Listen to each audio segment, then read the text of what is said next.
Hello everyone, and welcome to today's webinar, Physicochemical Characterization of Antibody Drug Conjugates. I am Jennifer Woods of LabRoots, and I'll be your moderator for today's event. Today's educational web seminar is presented by LabRoots and brought to you by RedShiftBio. To learn more, visit RedShiftBio.com. We encourage you to participate today by submitting any questions you may have during the presentation. To do so, simply type them into the Ask a Question box and click Send. We'll answer as many questions as we have time for at the end of the presentation. You may also submit any technical issues here as well if you have trouble seeing or hearing the presentation.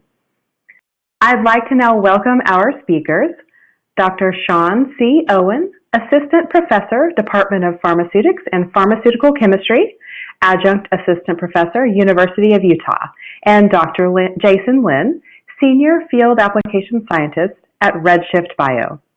Dr. Lin, you may now begin your presentation.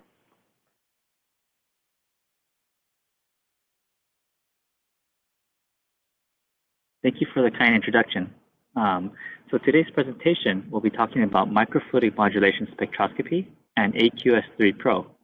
A nice little summary is that it's a fully automated protein structure characterization with high sensitivity and repeatability. Very quickly, I want to talk a little bit about RedShiftBio. It's based in Massachusetts, and it's a startup backed by two of the largest life science instrumentation companies, one of them being Waters Corporation. RedShiftBio is also the inventor of Microfluidic Modulation Spectroscopy, and I'll be going into the details of exactly how that works. And before I do that, I want to kind of show how this technology fits into other protein characterization tools you currently have. For example, you might be characterizing your primary structure of your proteins with mass spectrometry. You would be characterizing the tertiary structure with side exclusion chromatography, or NMR. And for coordinate structure, you might use dynamic light scattering, or SEC. But for secondary structure, the two most common methods are circular dichroism and FTIR. However, there's two challenges with these two instruments. For example, FTIR often is limited to the high concentration range. In addition, it might be a little bit cumbersome because you would need liquid nitrogen to get the instrument set up. In addition, circular dichroism has a number of limitations in terms of the number of excipient concentrations that you could use. A lot of times these excipients absorb very strongly in the UV range and therefore limit how much you can have in the buffer. So for this reason, RedShiftBio came in to address the number of limitations of these two technologies, and I will go into that next. So in terms of the information that you could get out of the MMS technology, there are 5 key measurements. One is aggregation, quantitation, stability, structure, and similarity. And with each of those 5 key measurements, there's a number of applications which you could see in the outer border of this circle. And as a benefit to your workflow, there will be a reduction in development time, improvement in product quality, de-risking the development, improving decision-making, and also optimizing your process and design development. Next, I want to go into how the measurement is actually taken to see how the data looks like. So at first, what we do is we have the laser scan over the amide 1 band region, which is basically 1700 to 1600 wave numbers. We would then interpolate that data.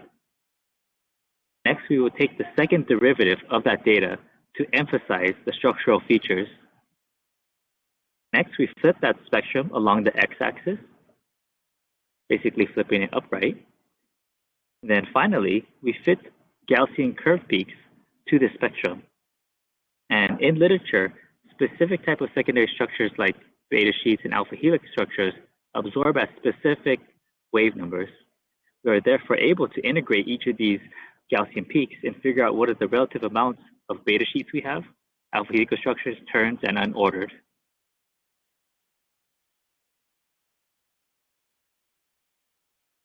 Next, I want to go into what are the key features that makes this instrument highly sensitive and reproducible. One of them is the high-power quantum cascade laser.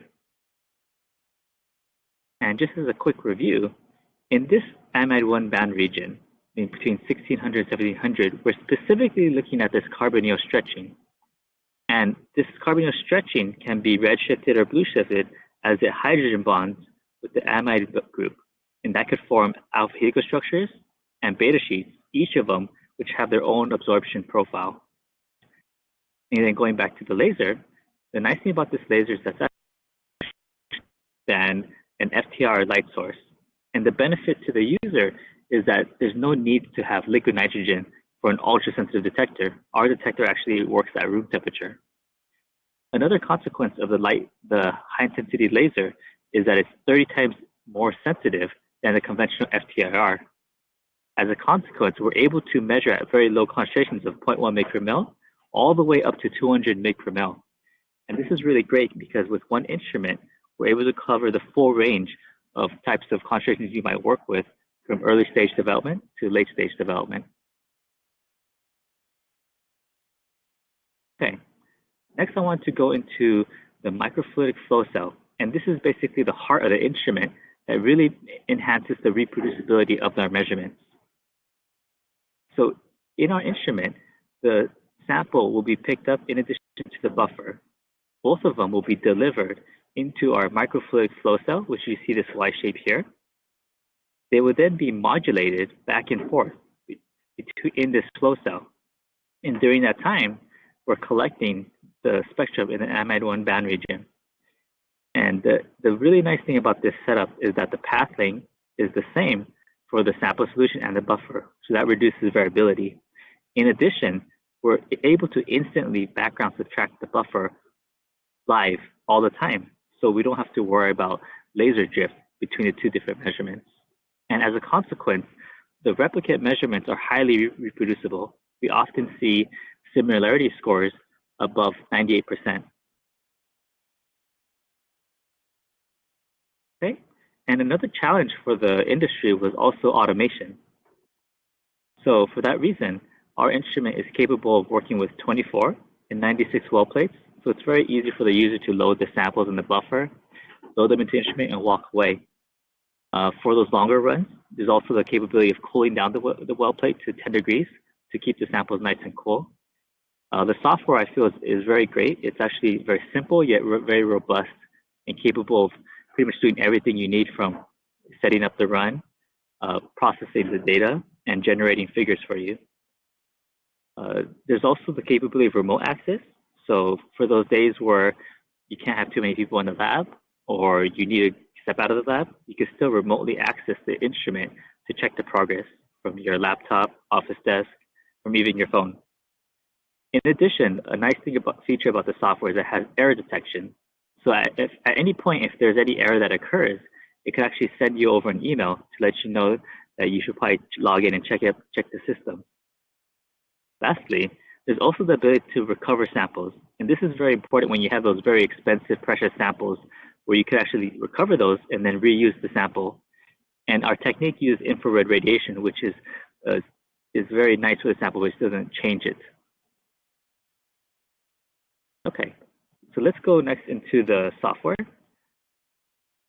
So here are some example figures of the type of data that would be generated by the software. And the case study we're using here is BSA that's been incubated at different temperatures from 25, 50, 70, all the way up to 90 degrees Celsius. After the incubation temperature, we put them into a well plate and we measure them with our system.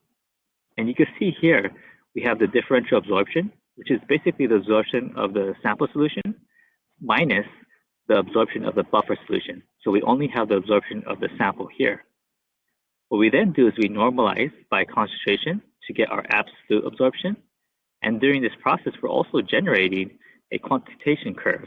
This is the feature where our instrument is also able to give you the concentration of your sample. Next, what we do is we take the second derivative to emphasize the structural features, and that's shown in the upper left figure. And then we could go to the similarity comparison in the bottom left to flip that over. And finally, in the bottom middle, we fit the spectrum to Gaussian curve fits. And then finally, in the bottom right, we're able to generate our HOS analysis, or higher order structure analysis. And what I want to draw your attention to is the alpha structure peaks, which is the main component of the DSA. And what we see is that as we go from 25 degrees room temperature in red all the way down to the 90 degrees temperature in purple, we have a reduction in the alpha helical structure. What's great about this analysis is that you can see where that structure is going to. And then we can see from the beta sheet region that we're having an increase in beta sheets as we have a reduction in alpha helical content. So this really gives you an idea what's actually happening in your compound when you're applying a thermal stress to it.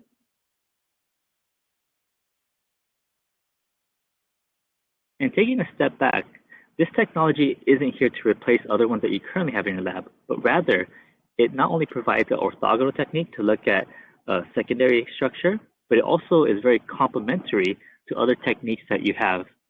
And in today's talk, you'll also hear how these are good examples of how this technique is complementary to a lot of the other measurements being done. Lastly, I just want to give you a quick case study. This was a publication from Amgen where they had 3 different buffers, each measured in triplicates. And the difference between the buffers is the amount of PS80. Basically, we have either 0.01, 0.05, or 0.1 PS80. And you can see from this figure that the triplicate measurements are highly reproducible. They overlay very well. In addition, the similarity score between replicates is in the high 99%, showing again that the spectrum is highly reproducible. What we also see from this data is that this specific protein is not susceptible to the amount of PS80. It actually has a very similar higher order spectrum, despite the amount of PS80 added. Okay. That's pretty much what I want to present today. Thank you for your attention. I will now pass it over to Professor Owens. Well, hello, everyone. And first off, thank you, Jason, for that introduction.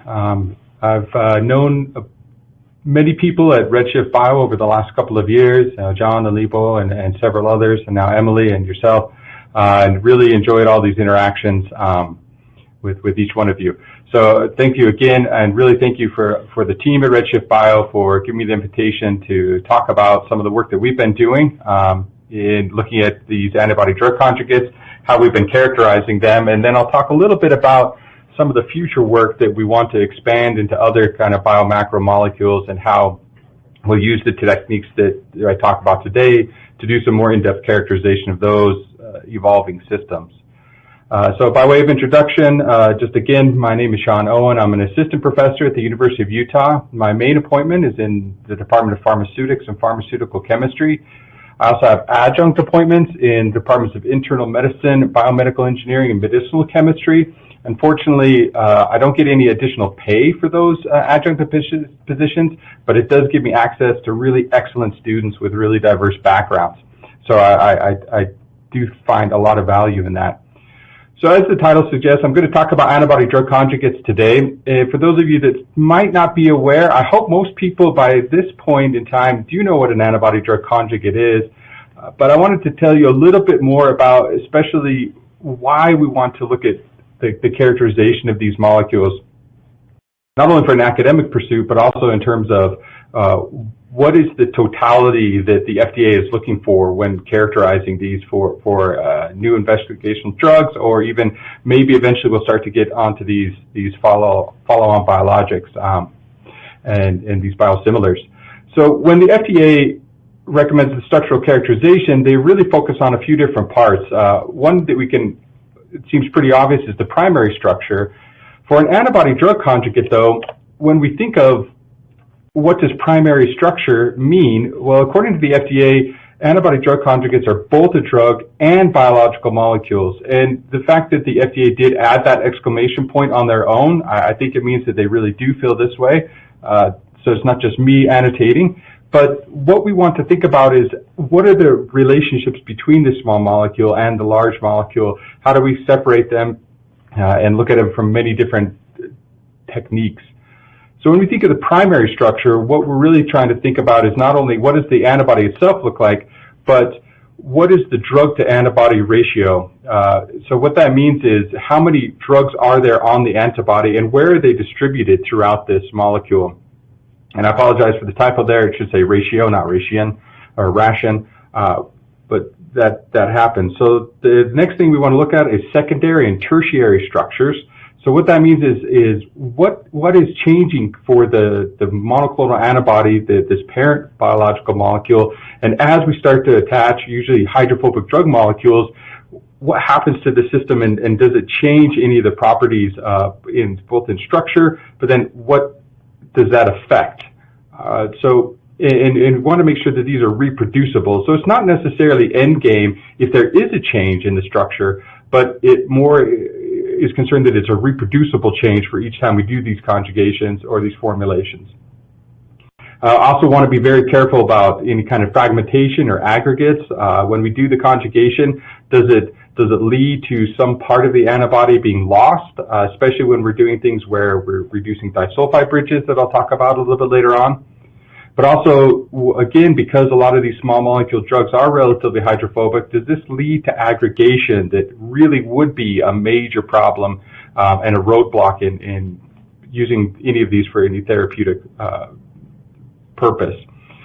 We also want to make sure that we maintain things like the antigen binding. We want to make sure that we're not only still binding the same target, but at the same affinity, and want to make sure that how pure these products are. What is the distribution of the products? How much do we get from return from each of these steps?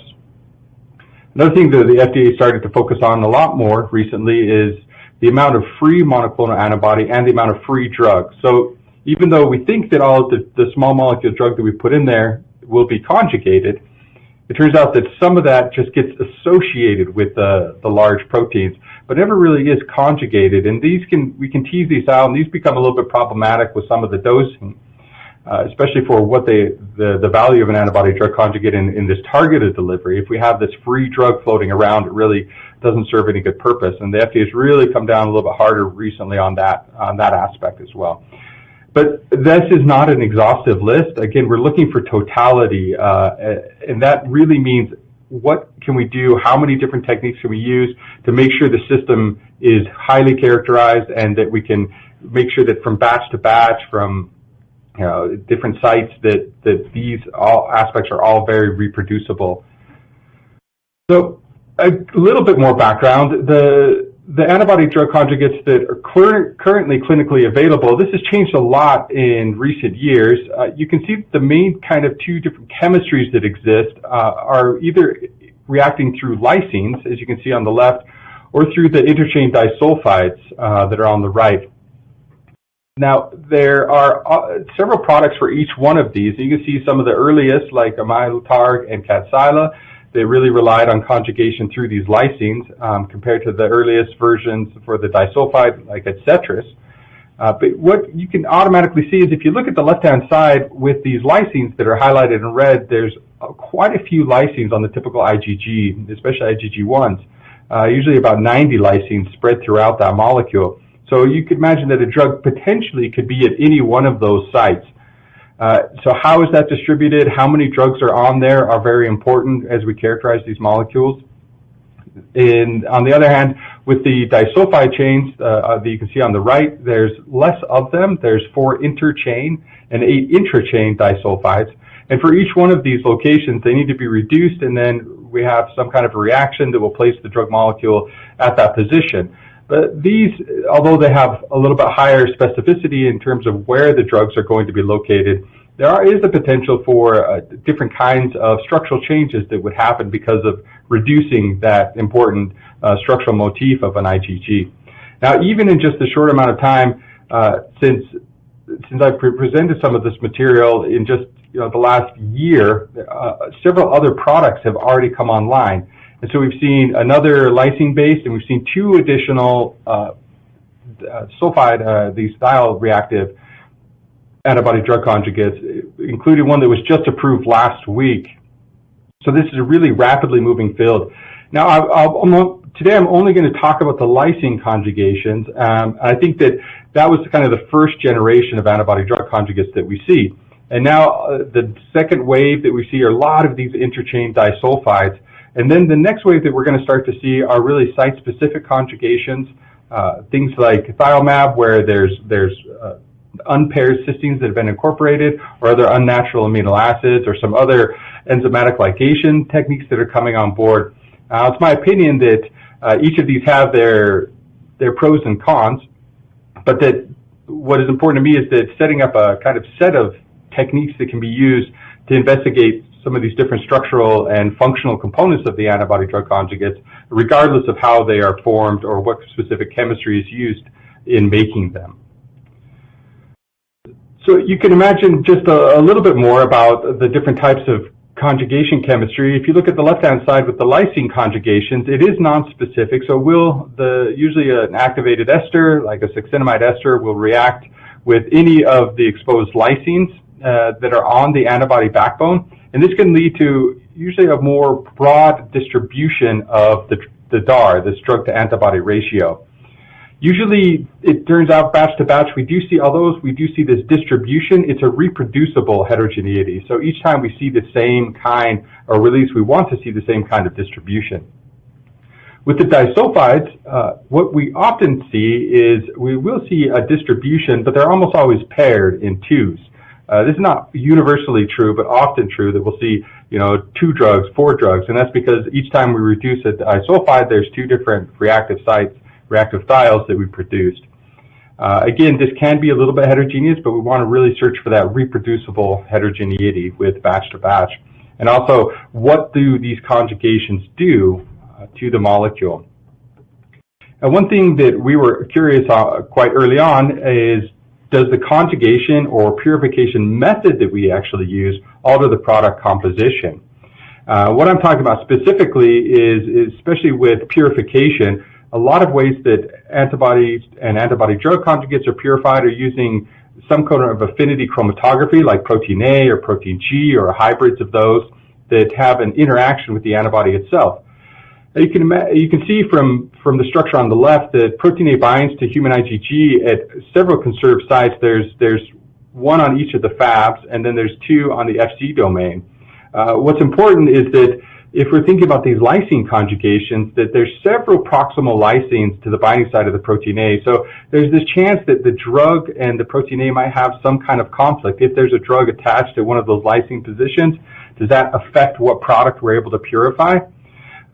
We had that question early on. The other thing that we were really interested in is what we try to work on in my lab, in the academic lab. We work on a lot of small batch products.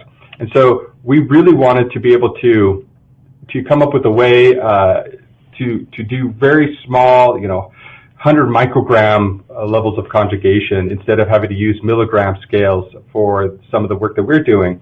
And so we adapted some work that are presented by others in the literature, where using magnetic beads that have been covalently attached to protein A, and this way you can kind of immobilize these antibodies onto a solid state resin, and then do the conjugation this way. But you can imagine, if you first immobilize one of these antibodies, will it then block any of the potential reactive sites, or could it have some kind of a negative impact that way? So we really pursued this a couple of years ago. We did a lot of work on this question and focused trying to use the model drugs, trastuzumab DM1, the Kadcyla, to look at what we call off-bead versus on-bead. So in the off-bead, what that is the standard kind of one-step conjugation where we use a reactive drug molecule. In this case, we did use DM1, which is the clinical product. And then through a couple of purification steps, we're able to do the conjugation and then purify using FPLC. This is all in solution, so each one of these steps we have to be a little bit careful about what we're losing or not losing. The on-bead conjugation is a little bit different, where the first step we immobilize that trastuzumab using the magnetic beads I just mentioned, and then we do the conjugation. And then at that point, we can actually do a couple of really simple wash and elution steps to get our final product back. But doing this really enables us to do small batch tests and also kind of bypass some of the loss that we see with the FPLC. But we had a question, is what we're producing off-bead the same thing as what we're producing on-bead? Because if we're producing a completely different molecule with these two different conjugation approaches, then it's hard to say that which one is more like a clinical product or which one is scalable. So we wanted to be sure that what we were producing, wanted to test and see, is it the same or is it not? And so we did a battery of different techniques that I'm going to walk through to ask this question about what is the difference between these off-beat and on-beat. And you'll notice they're kind of color-coded, that the off-beat will show up in purple, and the on-beat will be in green for most of the graphs that I'll show. So one of the first tests we did was an LC-MS analysis. We used an Acuity UPLC with the Zevo G2S Q-top from Waters. All of our samples were deglycosylated and desalted, and then ran on the mass spectrum, so we can get this really nice intact mass spectrum. And what you can see is the numbers that are on the graph, the 0, 1, 2, 3, indicate the DAR for each of those different peaks. And so you can see, moving from left to right, you start with antibody with 0 drug, and then antibody with 1 drug, 2 drug, 3 drug. And so in this process, we always get this mixture of different species. And as you can see, it's not a uniform Gaussian distribution. There is some kind of a little bit of a skew. And we can see species anywhere from 0 drug on the antibody up to 9 or 10 drugs on the antibody, so pretty high loading. The average DAR for the off-beat would turn out to be about 3.4. The on-beat, the DAR was a little bit higher. This is 3.9. Mostly that's because we have a little bit of a shift, a little bit higher numbers of 3 and 4 DAR compared to the 2 and 3 that we see with the off-beat. But overall, there's not much significant difference, especially with the magnitude of each one of those different species. So the curiosity we had was, now we see a little bit difference in the conjugation level, but is there also a difference in the distribution or both? And what I mean by that is if you think about just the 1 drug per antibody that we see on the first peak or the second peak, so where is that drug?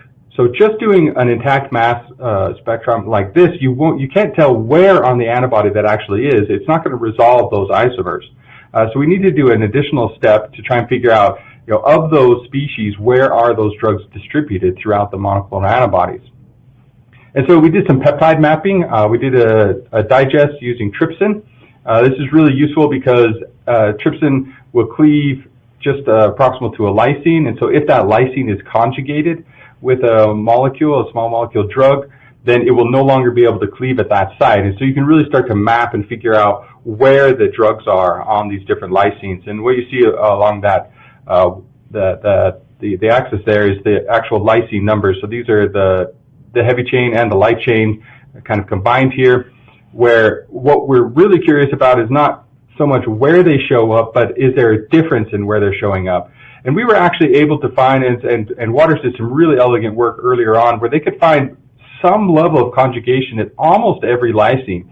What we're showing you is kind of the highest levels, and it's about 10, 15 lysines that really show up with higher levels of drug loading. But what I want to draw your attention to is that overall, there's not many places that have a significant difference between the amount of drug that we see for the off-beat versus the on-beat. Kind of the only exceptions statistically are lysine 145, which is on the light chain, and then lysine 65, which is on the heavy chain, and then also lysine 330, which is on the heavy chain. And you can see from 145 and 330 that although they're statistically significant, as far as an overall amount of the population, they're not major contributors. The only difference is the K65, so it's lysine number 65, and so we did see a little bit of a difference there. I will say, though, that if you look at all of the species and really try and think about, put that in context, that just distribution change at one single site in terms of the context of all of them is probably not significant. So we did find a difference in the DM1 distribution, and it turns out that K65 is pretty interesting, lysine 65, because it's one of these that is proximal to where that protein A binds. And so you can see when we use the on-beat conjugation, we actually had a loss of conjugation at lysine 65. And so that makes a little bit of intuitive sense that maybe we're having some steric hindrance at that specific location. Now the next question is, what about other physicochemical characteristics like aggregation potential? And so using dynamic light scattering, and we published this in JPharmSci a couple of years ago with some excellent collaborators, John Carpenter out at the University of Colorado. I'm a little bit jealous of John. He retired this last weekend, So you might not be able to get in contact with him because he will be on a river somewhere out of cell phone contact. But he was an amazing collaborator, and I learned a lot from him. And one thing that his lab helped us do with this dynamic light scattering is look at what temperature do we actually have where aggregation starts to occur. And so you start at nominal temperatures and then start to ramp up the temperature until you see this aggregation, and it always will happen. You see the naked trastuzumab, the antibody by itself, unmodified in the blue at the bottom. You don't see any real onset until about 70 degrees. Now, if you look at the green and the purple, and you'll notice that there's a little bit of a bump around 40 for both of these species, and then massive increase in the diameter up at above 60. Now, when I first saw this, I was really drawn to the later stages, at 60, where you just see massive precipitation. But I think it's really important to focus in on that initial transition that I've highlighted here. This is where you start to see some kind of an unfolding event, some sign of aggregation that's occurring that can be really important in terms of stability. Now, again, almost every antibody-drug conjugate that I've worked with has a lower onset temperature for aggregation than the monoclonal antibody by itself. But what we wanted to know, again, here is not that difference, but was there a difference between the monoclonal, or the two different antibody-drug conjugate species? And so zooming in on that specific location, just above 40, what you see is it looks like there's a trend for the on-beat to have a little bit quicker ramp up compared to the off-beat, but once you take into account any kind of statistical error or methodological error, there's no difference between these. So although we do see an onset of aggregation about 40-45 degrees for both of these, they're pretty indistinguishable between the two different ADCs. So moving on, the next question is, again, looking at a stability, especially in terms of denaturation, and a very similar question here. At what point do we see these much larger, not just aggregation events, but more of the unfolding that is typical for monoclonal antibodies? And you can see, especially with the Herceptin, this trastuzumab, the blue peak, where you see peak 1, you see this really common initial unfolding event and then a secondary unfolding that happens later on. This is common for all antibodies, and you'll see that this peak shifts to the left just a little bit for both the on-beat and off-beat antibody-drug conjugates. And again, this makes sense to us that because you're doing a conjugation with a small molecule, increasing the hydrophobicity and destabling some of these other parameters. You can see in the inset that you do see a little bit of a shift to the left, so lower temperatures still lead to this denaturation event. But it's important that there's no difference for us for the on-beat versus the off-beat. So the next technique, we wanted to look at some of the structural and conformational changes. So what happens to these antibodies when you put a drug molecule on? Do you have some kind of relaxation in any of the beta sheets that we would see? And so we were really focused using Raman spectroscopy. We were really interested in what we initially thought was some important changes in the beta sheet structures. And you can see at 1656 is one place where we started to see a big difference, and we saw a change in absorbance at that 1656, which should be pretty indicative of one of the beta sheet changes. What we actually found out, though, is that is absorbance that exclusively is to the drug itself. So it's kind of an artifact that you should really pay attention to. Are these bands that I'm seeing changing, are they actually not a structural change, but just a difference in because of the result of the absorbance, especially with something like the mertansines? So again, looking at other specific fits, the tyrosine 855, looking at the first derivative of these different peaks, we don't see any major differences. No, I also think it's interesting that we don't even see any differences between the two antibody-drug conjugates, but there's almost no difference between the antibody-drug conjugates and the parent trastuzumab. So again, using Raman spectroscopy, we're able to say that there are maybe very, very subtle changes, but these are probably so insignificant that it's not going to have a major difference in the behavior of these two species. Now, I will emphasize that antibody-drug conjugates compared to the monoclonal antibody are definitely less stable and are going to have a lot of different variables that we have to pay attention to, especially when it comes to storage conditions. But in terms of our off-bead versus our on-bead, we hadn't noticed any major differences up to this point. And so we wanted to do a functional test. So I mentioned early on that the antigen and how tightly the antigen binds is still an important parameter that we wanted to pay attention to. And so instead of using traditional SPR, we actually used ITC to look at this. And we wanted to see if we could look at how tightly these antibody-drug conjugates will bind to their target ligand. Because all of these were built off of trastuzumab, they should bind to the target ligand, which is HER2. And so with the help of Colette Quinn at TA Instruments using the nano-ITC, we tested each one of these, and we were able to establish, you can see, these nice curves, these nice binding curves that they can show at what point do we have a transition, and then from using those, we can actually calculate the KD values for each one of these. So I know there's a little bit of text here, and I completely welcome you to go and look at the published article, but just to walk through a couple of things.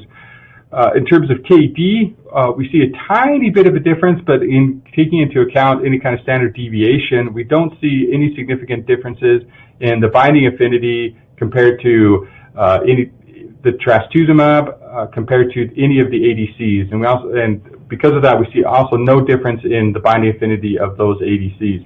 So we don't lose binding affinity by doing these conjugations for this particular antibody.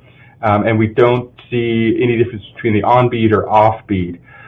One just kind of anecdotal suggestion I'll put in here, though, is you do want to be careful with the selection of the chemistry that you're using, especially when you look at the binding pocket, the CDRs for each of these antibodies. Lysine does show up at some of those locations. You want to be a little bit cautious that you're not using a chemistry that could modify that binding site. And I really encourage people to do some kind of functional assay to make sure that things are still intact. It's something that I think is underappreciated, but we do see a lot of changes coming up with different antibodies that we've tried. You also notice there's no major difference in the delta H or the delta S for each one of these species. So with that, what we can summarize is that the on-bead versus off-bead, or this on-bead versus in-solution characterization, we do see minor differences for the drug-to-antibody ratio and also the drug distribution, but we find no real functional difference or physicochemical difference that really comes up because of those small deviations in the DAR. I mostly think that is because it's kind of spread and diluted throughout the whole system, right? You see one small change at one single lysine position, but the overall group of isomers is not significantly changed because of this. So we found very useful some different analyses, including DSE and Raman spectroscopy and ITC and DLS. We can detect the differences in the products, and they do look like they're a little bit dependent on the conjugation chemistry and the phase and potentially even purification that I didn't talk about today. But how are you actually purifying these molecules should also be taken into consideration. Now, the next thing is, now that we had an antibody-drug conjugate, we wanted to ask the next question, what about storage, right? Not necessarily just freeze thaw, but just once we bring these back up into a solution, how stable are they? And does a change in the formulation of the buffer actually affect the structure? And we know that anytime we start to affect structure, we might have an impact on stability as well. So we use two different formulations of buffer, and I'm going to refer to these kind of as trehalose buffer and the succinate buffer. And so this trehalose buffer, it actually has histidine in it, and then it uses the trehalose, and it probably more appropriately would be called a histidine buffer, but we do call it trehalose for other reasons. And then the succinate buffer that is more common for some of the antibody-drug conjugates that are out there. And this formulation uses succinate as its buffering salt, and also it uses sucrose instead of the trehalose. So looking at these two different buffers, trehalose versus succinate, want us to know, does storage in these different conditions make a difference? So from here on out, we're not going to talk about on-bead versus off-bead, but we've kind of established that antibody-drug conjugate is almost interchangeable for us, and so we're just going to talk about the the naked antibody, and then the antibody-drug conjugate, and seeing the differences in stability with these different kinds of buffers. So the first thing we looked at, and again, this is with the help of RedShiftBio, it was really enabled by their technology that we could try and focus in on some really specific shifts that, including the amide 1 band that I mentioned earlier, it's really sensitive to small variations in molecular geometry. And so we wanted to focus in on a couple of different wavelengths that we could look at there, these wave numbers, and see, are we seeing any differences between those? And the first thing we looked at is what's called an as-measured differential absorbance spectra, or a DIFAL. And this just takes directly whatever sample you put in and gives you the differential absorbance with these. And on first inspection, what you'll see is that there's actually 2 repeats of each one of our samples. The succinate in purple and the trehalose in yellow are just the background, the buffers on their own. Wanted to make sure, what kind of absorbance we were getting from those pieces. And then the trastuzumab is the naked antibody, so this is unconjugated. And then we have the trastuzumab DM1, this antibody-drug conjugate, in the 2 different buffers, succinate and trehalose. And so the repeats of those are actual, full repeats, completely different stocks of these different antibody-drug conjugates. You'll notice, first off, that you can't really see a difference between the repeats, which is excellent. That means there's a high reproducibility between these 2 different repeats. The next thing is you'll notice is it looks like there's a pretty substantial difference between each one of these different species. That it looks like there's quite higher absorbance, especially if you look at these different places that I've highlighted, out at 1600 and 1650 approximately. But because this is a DIFAL, it doesn't take into context the concentration of each of these antibodies, and so slight variations in concentration can actually make you assume that there's a difference when it's not really there. So the next thing we wanted to do is take and normalize and create an absolute absorption spectra. So this kind of normalizes all that data, and what you can see is now that we've normalized these, the trastuzumab in the trehalose, its original buffer, and the antibody-drug conjugate in the succinate buffer actually overlap very, very closely. So then you look at the trehalose buffer for the trastuzumab DM1, and you start to see that it's deviating from both of those lines. So we see a difference, but how similar or how different are these really? So we wanted to take and analyze these in a little bit more detail to try and get our head around, how much of a difference does these make, and is it something that we should really be paying attention to? So when we look at the similarity or the difference of these samples, we can take the second derivative and look at an area overlap. And you can if you look at the trastuzumab in the table on the bottom right, what you can see is the similarity of the repeats. So this is just looking at the trastuzumab 1 versus trastuzumab 2 and how similar are they to each other. And this is 99% similarity. Now the rest of the comparisons are actually the the antibody-drug conjugate if you look at the mean out to the right. So this is comparing the antibody-drug conjugate to the trastuzumab.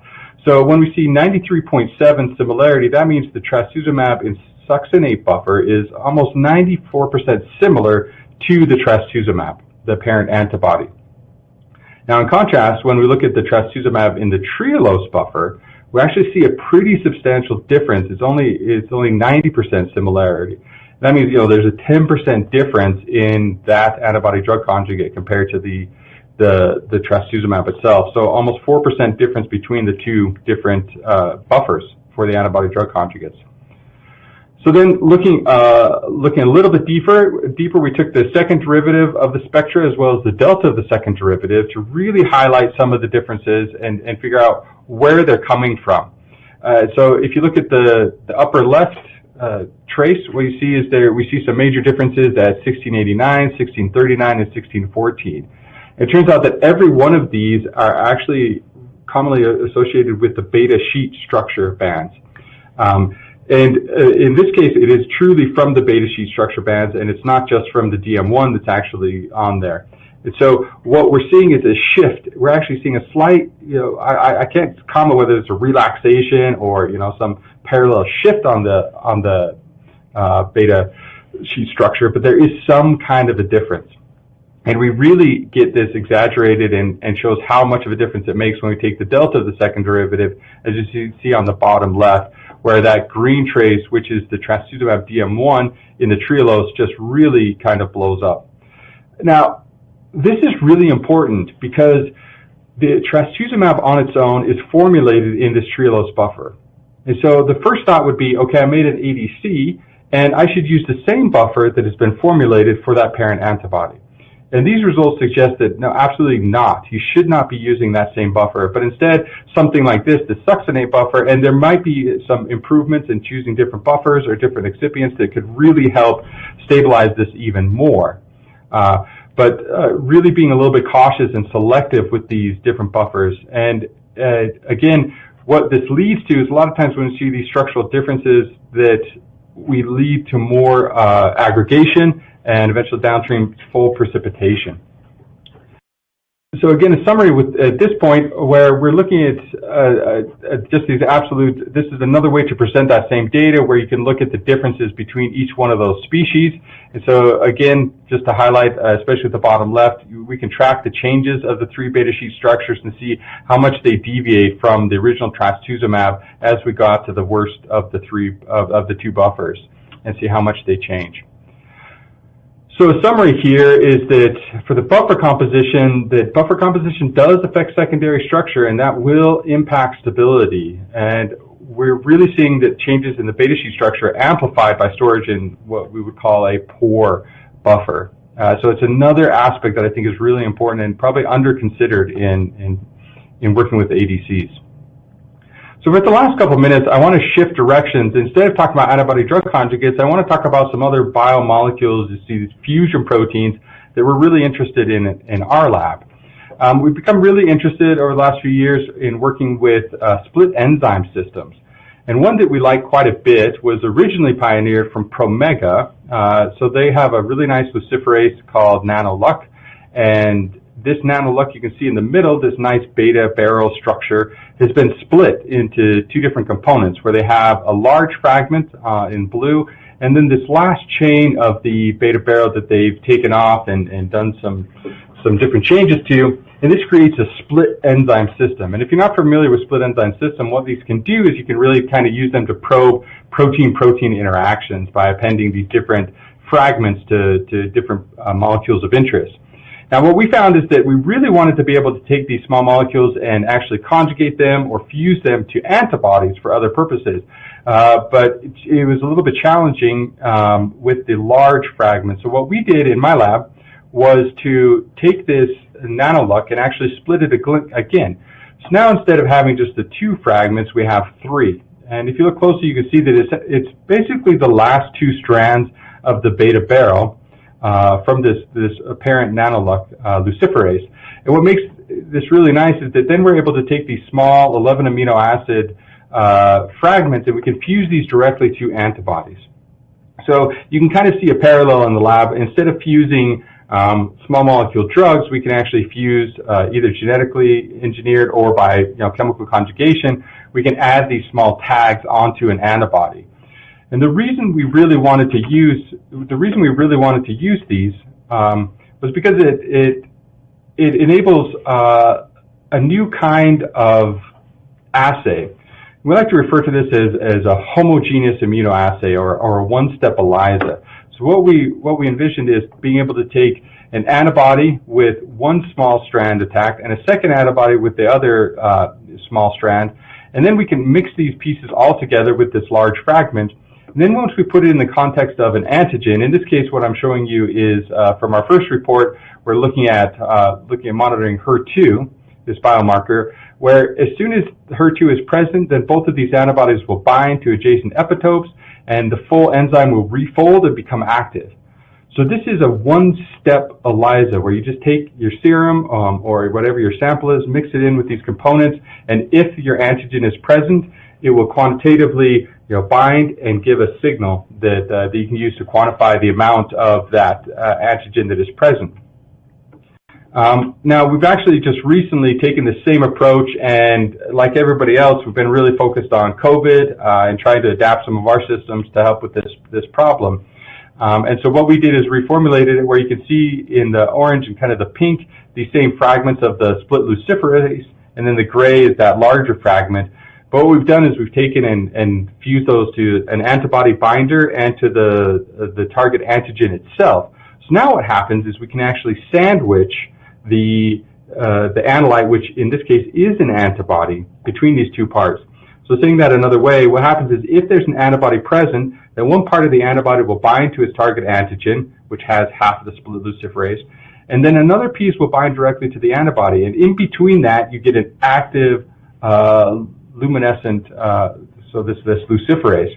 And so we can use that to quantify, and I'm not going to go into detail with this next slide, but we were able to use this to quantify the levels of antibody or of IgG that are actually in different patient samples. Feel free to go and read this publication. But what I really wanted to highlight here is that this is a pretty complex system where you need to have multiple binding events. You need to have the target antigen interact with the antibody. Then you need to have another protein interact with the antibody. And then that large fragment needs to come and get onto the surface and interact with all these components. And it works remarkably well, but we always sit back and wonder how, and what are the more interesting questions about how the system is working, and is there anything that we can do to make it even better? And so what we're exploring right now in the lab is all this suite of biophysical characterization that we've done on antibody drug conjugates. Now we can apply them to these interesting antibody fusion proteins or binding fusion proteins that we actually think there's a large kind of evolving set of data out there about how usable these potentially are, not just for diagnostics but also for therapeutics. So specifically for us, we're really interested in determining the individual binding affinities. Also, do these fragments actually auto-complement? What concentration does it reach before these things interact on their own? Is that a problem? This is something that we've really not quantified too well yet. Also looking at structural conformations in the split enzyme fragments. Is that large fragment still partially organized? And is there ways that we could do to make the background activity a little bit lower? How much do buffer conditions and plasma protein really affect our system? Anything that we can do to change some of these dynamics? Is there something we can do to re-engineer the split enzymes to improve this transition from off to on? And again, so what we're really interested in is this suite of biophysical characterization tools that we can really probe these minute and potentially very small changes and perturbations in the system that we can then use to make better biological products. And I think the same kind of tool set is really applicable to almost any biologic, whether it be an enzyme or some other replacement therapy, or these nice fusion proteins that are coming out. And so I'll stop with that and really highlight some of the members of the lab and my collaborators, including John Carpenter from Colorado, and Colette Quinn and Jeffrey Zonderman, Libo Wong at RedShift, and also Igor Statler at University of Toronto. This is my group. If you want to be in the picture with my group, you have to wear flannel, and you'll notice Bump, he's in the bottom left. He didn't wear flannel, so he was not allowed in the picture. No, I'm just kidding. He had actually already left to another position when we'd taken this photo. And this is obviously pre-COVID. We're all looking a little bit ragged and masked right now, but hopefully we can interact with everybody else soon, and would love to entertain any questions you might have about the research at this point. Thank you for your attention. Thank you, Dr. Lin and Dr. Owen, for your informative presentations. We will now start the live Q&A portion of the webinar. If you have a question you would like to ask, please do so now. Just click on the Ask a Question box located on the far left of your screen. We'll answer as many of your questions as we have time for. Okay, let's get started. Our first question is, have you seen examples where keeping the MAB and payload the same but changing the linker promotes a change in HOS? Does a PEG-4 versus a PEG-24 introduce differences in HOS? Yeah, that's an interesting question. We have not done any direct comparison just looking at linkers alone, but we have done quite a bit with different drugs. So we can pick up pretty major differences when you shift to more hydrophobic drugs. But no, we haven't done that specific test. My What I would say is that it's likely that you would be able to pick up a difference, but it would really depend on how hydrophobic the original payload was. So more hydrophobic, you might start to see some differences with these longer peg chains. But it's a great question. I don't have a good answer. Okay, well, thank you. And we have another question coming in. Why do we need multiple binding sites of drug on antibody? Why can't we have only one or two sites? I think we can have one or two sites, but it depends on the chemistry that you're doing. If you look at how these early ADCs were made, or even the current versions, if you have multiple potential reactive sites, so if you're using the lysines, you have multiple amines that you could bind to, and if you're using the cysteines, then you have multiple thiols that you could react with. So it's not a matter of can we, it's a matter of is it obtainable? And with those kind of chemistries, it's not too easy to only hit one or two sites. But that's kind of the impetus behind developing these more site-specific conjugation methods with non-natural amino acids. There's quite a bit of work in that frontier.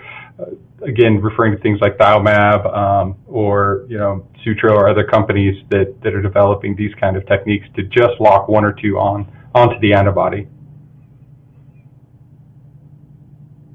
Great, thank you again. And we have got some great questions coming in from the audience. Next question, how do we calculate DAR for an ADC, and what is an ideal DAR for an ADC?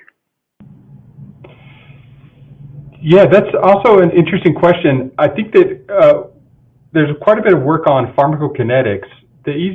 So answering the second question, what is the ideal DAR for an ADC? I don't think anybody's answered this question completely yet, if there is even an ideal DAR. But there is some good work that shows higher DAR species usually have shorter half-life, so it does impact the pharmacokinetics. And so there's going to be kind of a tipping point where, although you might want more drug on the antibody to get more bang for your proverbial buck, I don't think that it's always wise in terms of stability pre-injection, but also afterwards in terms of pharmacokinetics. The easiest way to calculate DAR, there's a lot of different ways you can do this. Electrophoresis or LCMS, and then looking at the different species and back calculating the relative amounts of each one of those species to calculate DAR. It's something that I'd be happy to answer offline or refer to some of the texts that we've published. Many other people have published to do that. Great, thank you again. And okay, we've got another question. Does IgG1 have any free cysteine? And what is the source of the IgG1, human or mouse? In our studies, the source of the IgG1 that we're using is actually the commercial product trastuzumab, which is a human IgG, or at least a humanized IgG.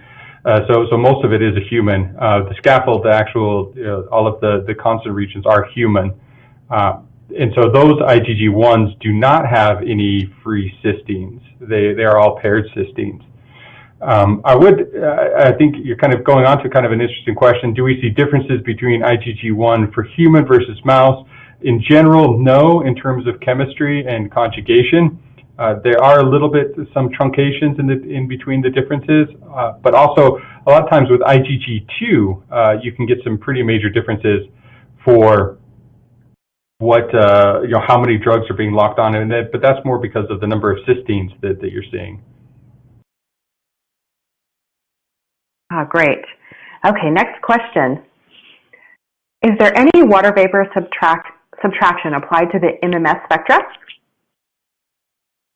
Yes, there is basically, actually, we don't have to do any water vapor subtraction because our optical bench is constantly purged. But even then, there might be a little bit. So we do still measure the background subtraction of any small amount of water vapor there, and that does get subtracted out. All right, thank you so much. And we have time for one last question. Was there a follow-up stress test on the two formulations to see if they led to aggregation at a scale to be picked up by SEC? Yes, and if you want to read about that in the JPharmSci publication, we actually do a couple different things, but we do a sec mols to look at that specific aggregation, especially temperature-induced aggregation. We also do kind of a stability study with, looking at a couple other techniques. But simple answer is yes, we do see large-scale aggregation that you can see by SEC. Well, thank you again, Dr. Lin and Dr. Owen, for your time today and for your important research. We would also like to thank LabRoots and our sponsor, RedShiftBio, for underwriting today's educational webcast. Before we go, I'd like to thank the audience for joining us today and for their interesting questions. Questions we did not have time for today, and those submitted during the on-demand period will be addressed by the speaker via the contact information you provided at the time of registration. This webcast can be viewed on demand. LabRoots will alert you via email when it's available for replay. We encourage you to share that email with your colleagues who may have missed today's live event. Until next time, goodbye.